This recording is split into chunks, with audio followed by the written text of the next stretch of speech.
Hello everybody, welcome back for another different kind of video.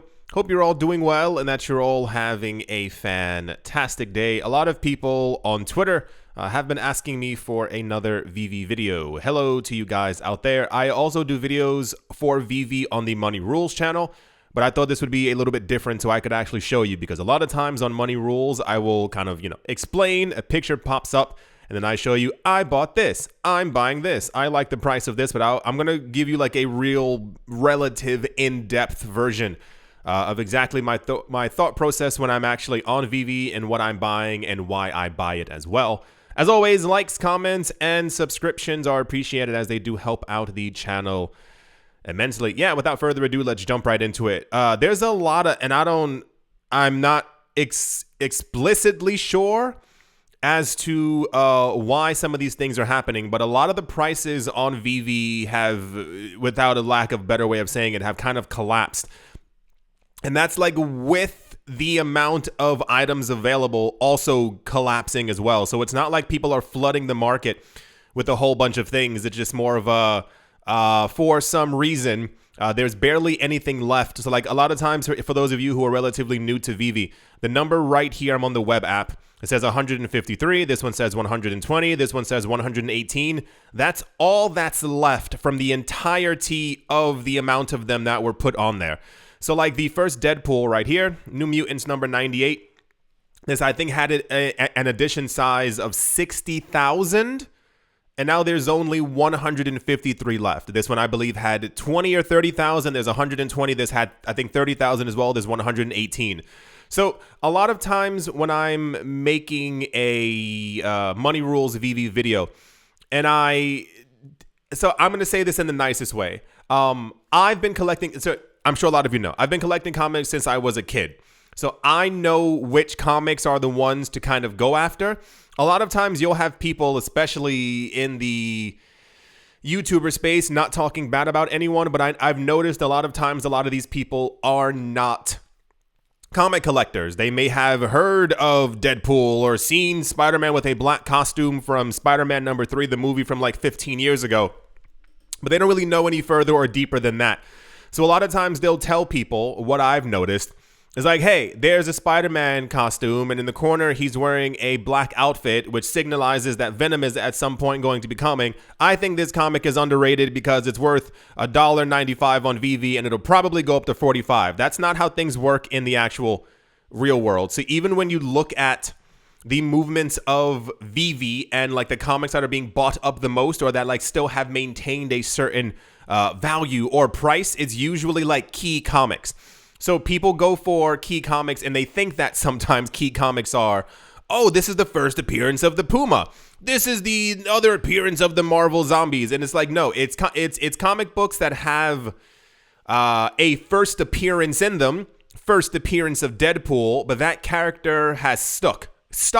It's famous in the main real world. There are movies about it and people love said character. A lot of times, a lot of these things, and I think it will happen eventually. I think there will be a relative match to the real world. I think that because of the literal global macroeconomic collapse that we've been seeing, that a lot of the comics, especially NFTs, especially crypto, home prices, you name it, everything is kind of down. But comparatively to like the actual comics in the real world, this is Sergeant Fury and his Howling Commandos. This was, I remember as a kid, this was my uncle's favorite thing in the entire world. I used to be like, oh, okay, I get it. Oh, wow, Sergeant Fury. I mean, he loved Sergeant Fury. It was all he would talk about. This comic goes for thousands of dollars in the real world, but even on Veve, you can see like basically $5.78. For those of you who aren't on Veve, they use a gem. A gem is basically like a stable coin, if you will. So it kind of comes out to a 1-to-1 based on US dollar price. But I've noticed a lot of times these comics are incredibly undervalued. And I say that more so if you have an edition size of 30,000 comics, there's 172 left on the actual platform, 74 left, 41 left, 22 left. Comparatively, meaning after 74 are gone, there are no more actually on the market ever again, and they're still being sold for $5. typically, if you had an edition size of 30,000 and you went down to 100 left of anything, you would be seeing some really good prices, especially when it comes to commons. But this is kind of all over the place. This is also the exact same thing for the Amazing Spider-Man, and you kind of name it. So basically, I'm going to be actually buying some stuff. So I'm combining the two kinds of things. The last time that I made one of these videos, it was me like scrolling through my phone, and I saw so many comments of people being like, why is there no sound? And I was like, oh yeah, I forgot I have a microphone, and I should have just recorded my computer screen and then showed you what I was going to be buying. So a lot of this stuff I will be passing by. I'll go over or hover over some things and tell you why I'm not collecting it. It does not mean that you should not collect it. There are tons of people who are buying Topolino, and I myself personally have no desire to do so. I collect all the Disney golden moments, like the actual statues, because I feel, you know, in the Veve-verse, I want to look at statues as opposed to a Mickey Mouse holding up a sword in Italian. But that's, once again, just also my kind of thing. A lot of the times, and I don't have time to actually, so once again, I have no idea how long this particular video will be. But a lot of times people do ask why I chose a certain comic, and usually on Money Rules, they're like 10 to 15, maybe 20-minute videos, so I don't have like forever to be able to go into great detail as to why I'm doing certain things. So I grew up in the era where everyone was just obsessed with Silver Age comics. Silver Age 1960, Silver Age 1963, Silver Age 1963, maybe even one up here as well. Nope. This was, so a lot of times on Veve you'll also see it says 1963 for issue 256. This is when the title got started. So Amazing Spider-Man got started in 1963, so they're showing that the title began, not the actual date of when this comic book was actually released, unless it was. Anyway, so the entire point is, when I was a kid, a lot of people were just fascinated with Silver Age. It's still a very, very popular comic book niche. A lot of people only go after Silver Age. But a lot of the stuff that I grew up with when I was going to the comic book store, and this is me personally, were things like this. Inhumans #5, the first appearance of Yelena Belova. I collect, even physically, I collect Silver Age comics. But the nostalgia factor for me comes from a lot of the stuff from the 90s, the stuff that I was going down to the store, paying $150 or $199 for, and being like, wow, this is amazing. Like, I even have this comic in real life because I was collecting every single comic that I possibly could. Not so much with the idea that they would one day be worth bajillions of dollars, but more so like, you know, I'm a comic book collector similar to my uncle. Alpha Flight 106, nope, completely passing over it. Squirrel Girl is a very popular comic book series. It's just simply not for me. Now, when you look at stuff like The Amazing Spider-Man #14, so I think this was an edition size of 60,000. It was either 30 or 60,000. I don't really know. They were like fluctuating with a lot of the numbers at that point, trying to figure out what the demand size should be. Either way, it was, I believe, over 30,000. There are only 199 left on Veve. And we click on it, you have all the different different covers and stuff like that. There are tons of people, and I'll keep saying that as well because I'm going through all the comments in my head. I keep seeing a lot of repeat comments, and you'll hear me even say sometimes on Twitter, I'm like, I'm sorry that I can't answer everyone back every single time. So I'm using this video as like a bit of an answer so I can get all this stuff out there. A lot of the times you hear me say that I'm collecting the common or the uncommon version. And people usually ask, do you collect the rare and the ultra rare? Short answer, yes. Long answer, kinda yes. So I'll make sure if I can, depending on price, you know, I'm not always buying the secret rare because a lot of times I feel like I could get a lot more value from spending $400 on multiple comics as opposed to just one, what have you.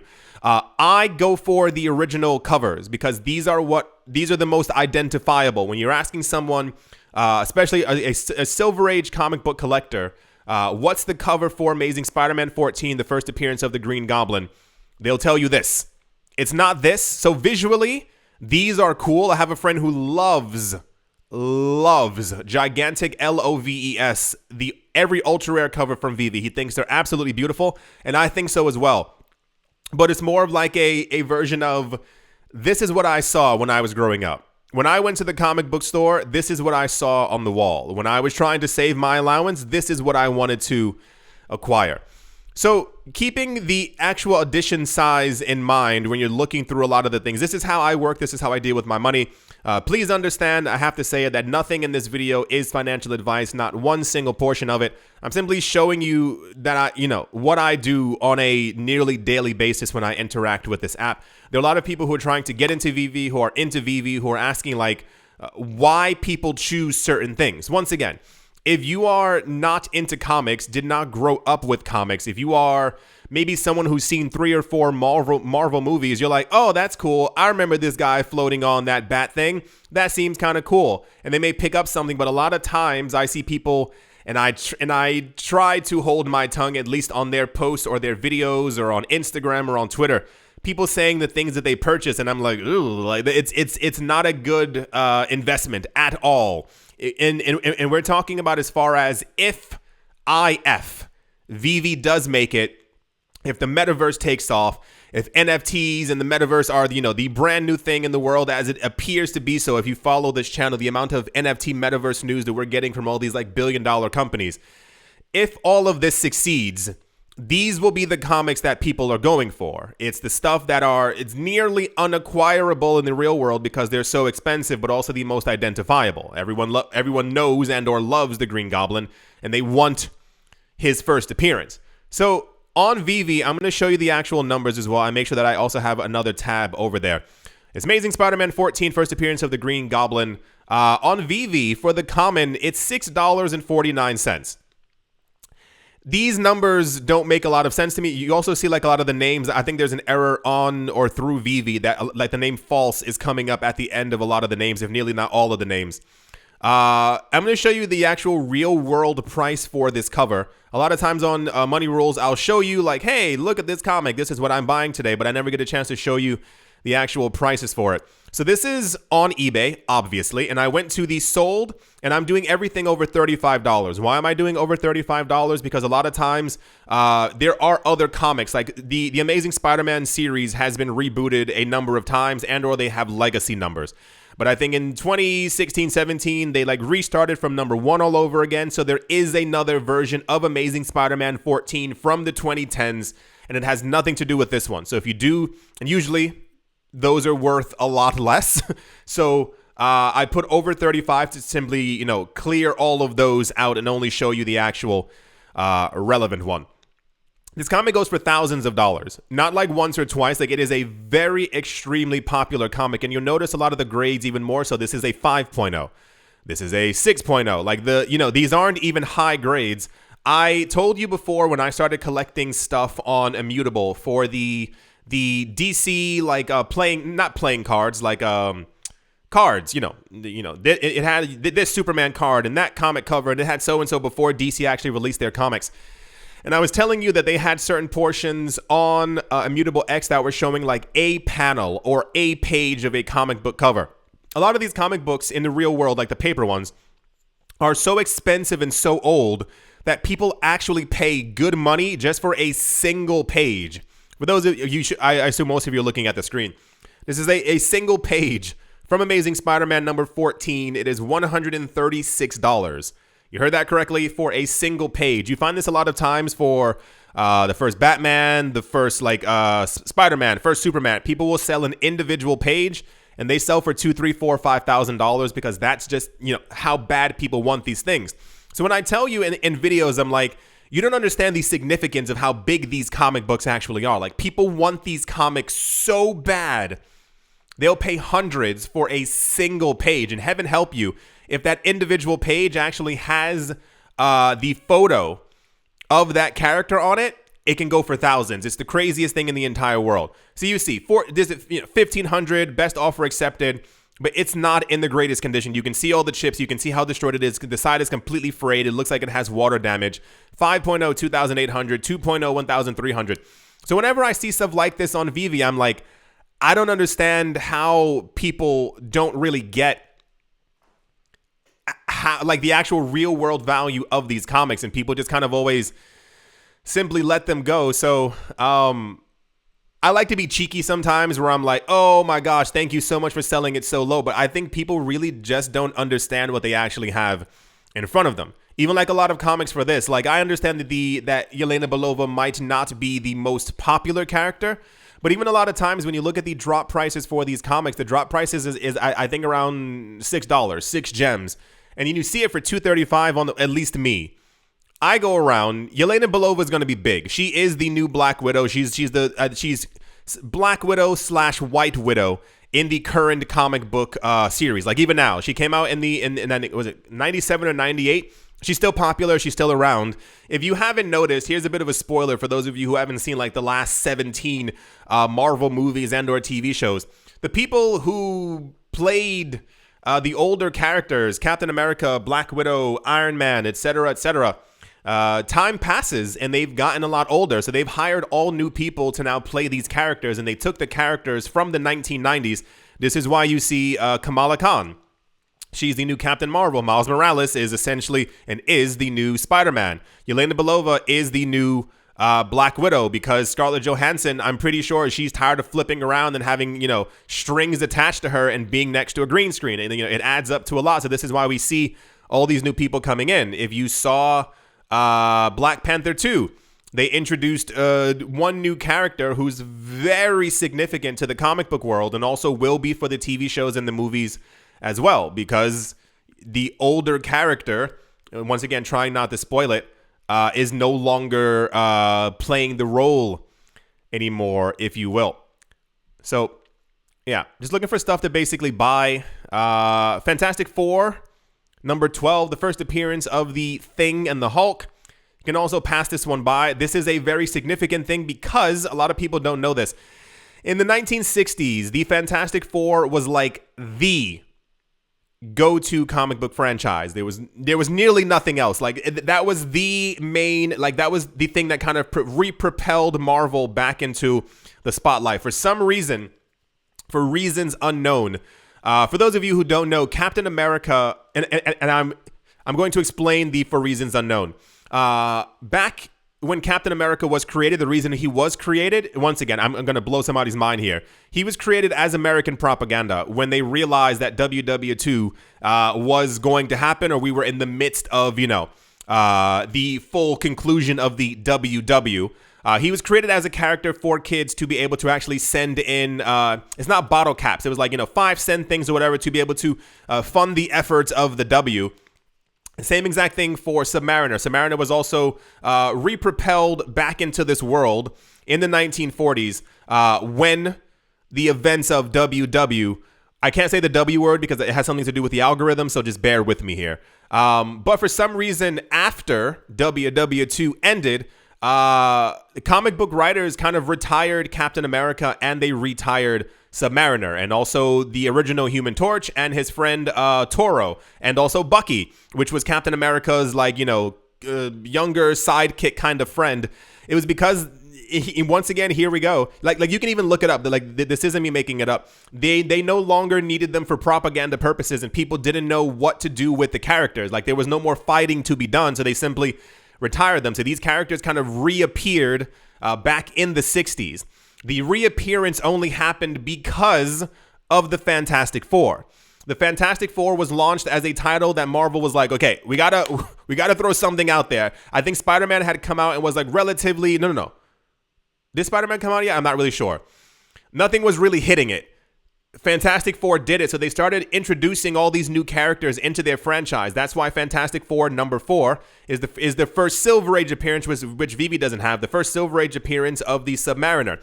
Avengers number 4 on Veve is the first Silver Age appearance of Captain America, because they were like, okay, we found the title that actually clicks. So they brought back like 20 old characters from the 30s and the 40s. Only like 5 of them actually stuck and remained popular. And that's why we have the comics that we have now. It's very interesting, like when you look into it, they found old interviews from the guy who was talking about like Marvel Comics number 1 and like why they created the characters and why this happened and why this character got pushed more than others. There were so many other things. Like they had another character, I think her name was like Lady Liberty or something like that.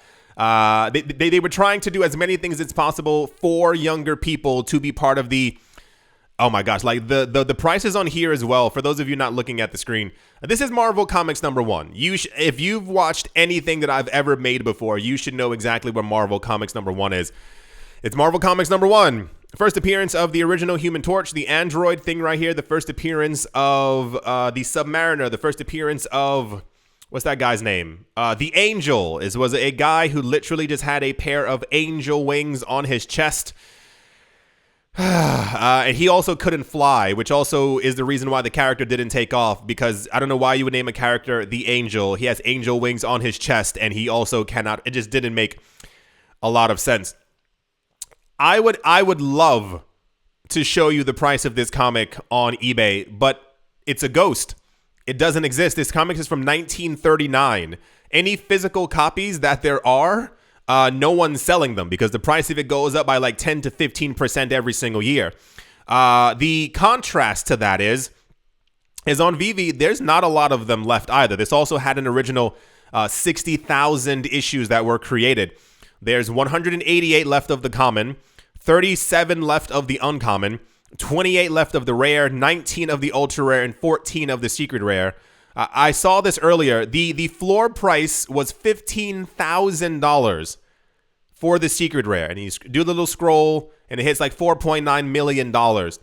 Somebody put one on earlier for $6,500, and it makes me wonder, it's either...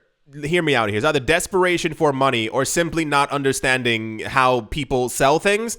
So in my world, if the floor price was $14,999 and I really needed to let it go, I would put it on for like $12,999. $6,500 is like, you're just doing a gigantic disservice to yourself.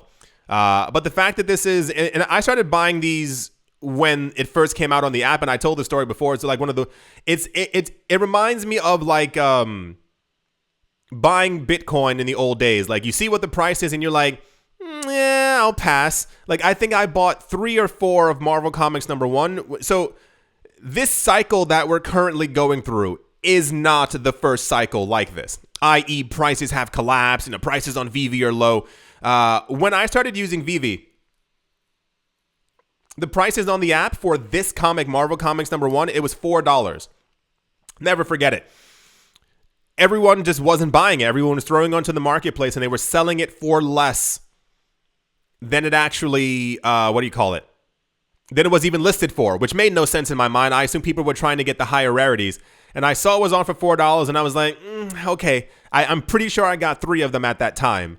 And since then, it's kind of that, the word's not kick in the neck. It annoyed me how little of them that I purchased before. So I kind of basically buy them all the time, but there's always less and less on the actual app. So I wonder why, as the supply continues dropping, why the price also drops and people just don't understand what they're selling. Nova #8, I'll pass that completely. It's the first appearance, I think, of his dog or something like that. I don't have to go over this one. Ultimate Fallout 4, you already know. I love Miles Morales. I love the character. He has a very dark story. If you've never read his comic books, I bought one of those like trade paperbacks where you can you have like 15 comics in one gigantic book. He has a very, very, very dark story. There's 40 left of the 40 left. This had an edition size of 30,000.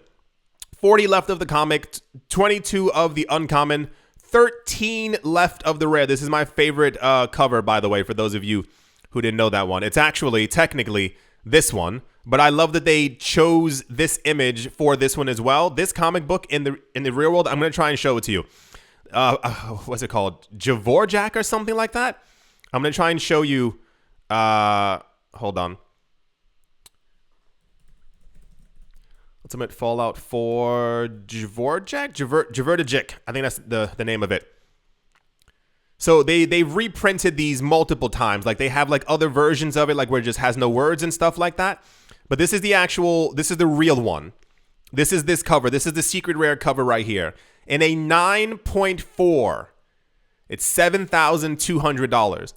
I try to explain a lot of times exactly how popular Miles Morales is, and I don't think people get it. The idea is, when you look at comic book prices for Silver Age, Golden Age, not so much Bronze Age. Bronze really depends on the comic book character, so you'll see stuff like that sometimes for a very high grade first Moon Knight, very high grade first. The guy with the flames and the chain. Not Knight Rider. Ghost Rider. Knight Rider. Jeez Louise. You'll see very high prices like that. The significance is that Miles Morales came out in, I think, 2012 or something like that. He's a relatively, for comic book terms, a relatively new character. The fact that his comics are pulling in prices like this is insane. He's been in cartoons. He has not made it to the actual Marvel Cinematic Universe. And these are, so the significance is these are the kind of numbers that he's pulling. I think one of the most popular, I think someone listed a 9.8 before, and I think it sold between $15,000 to $20,000. Keep that in mind. This comic is roughly, okay, it says 2011, roughly 11 years old. Think of that. Like, he's such a significant character. And once again, a lot of people just won't get it, but I try and, here's another one. It's 1,536 ungraded, and you can even see on the light, there's damage here, there's damage here. Like the spine bends usually have a huge amount of problem. This is a 5.0, 1,800. There's a really interesting one. So I collect a lot of what you would call, ungraded, 4,500. I collect a lot of, these are reprints, by the way, for those of you being like, why is it $55? These are reprints. Like, this is such a popular comic. They reprinted a lot of them from 2021, trying to make sure that everyone can have their own kind of copy. The really significant one that I actually managed to get is they printed this one again, but they printed it in Russia.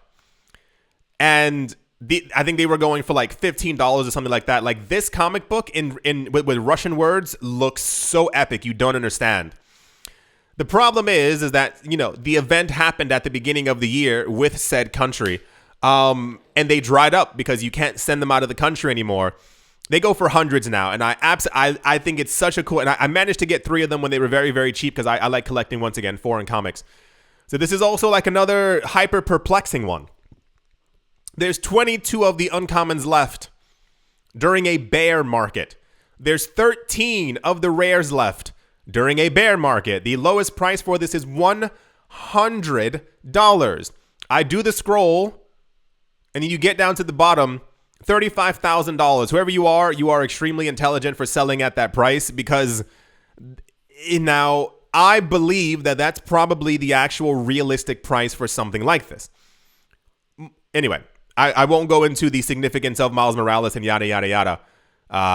But just know that it's, So a lot of times, I think, 40 of these left, you'll see the prices at 30.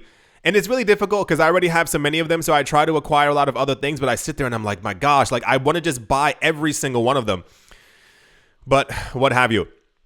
This is absolutely nothing. This is also absolutely nothing. This was a comic book series. I remember when this came out, I was desperate to try and buy it, but I was like, no, I'm going to pass. Fallen Sun was when they made a storyline that Captain America basically perished. Spoiler alert, he didn't. He just kind of came back to life at some point. It's always the same. Superman also had the same exact story. They have these storylines where basically these gigantic heroes end up passing, and then you find out they're like, oh, they didn't at all. His heart was just beating super slow. Oh, someone gave him a potion? What? He came back to life. I can't believe it. So Tales to Astonish number 90. This was when they were trying to bring back a lot of these older characters with not a lot of success. This is not from 1959. This is when the Tales to Astonish series began. Daredevil number 1. It's okay. He was never my favorite character. I know a lot of people love Daredevil. I didn't ever care for the kind of storyline that he had.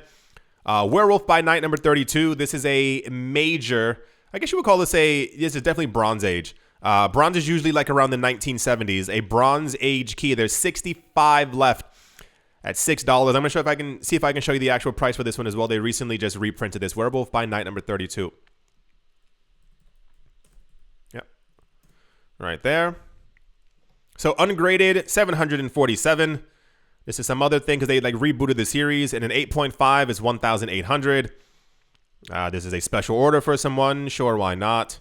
This is the reprint. This is what I was telling you before. They create so many things over the course of 40, 50 years and have the exact same words and the exact same names in it.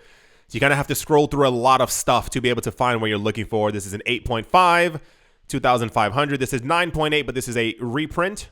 There was a reprint this year for those of you who are looking for it or actually want to get one. This is a signed reprint. This is a normal one, $7.99. An homage cover for Jughead.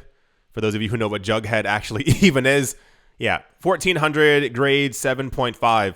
So I see this price as well. I mean, this is literally a steal when you talk about the actual price right here. Hold on, just buying a couple of them. I think I have about maybe 20 or 30 of these at the moment. But for those of you who don't know and did not see it, Moon Knight on Disney Plus was absolutely excellent. I love the living heck out of it. And they're also now beginning filming for season 2. There's so few of these things on the website. Like and a lot of other people, I talk with them all the times. I wonder like where there won't be any of these things left by the time we actually get to the next bull run. Marvel Legacy #1, also pass. Ghost Rider, Marvel Spotlight #5. I'm going to try and show you the price for that one as well, because the price on Veve, can you guess? It doesn't match it. Marvel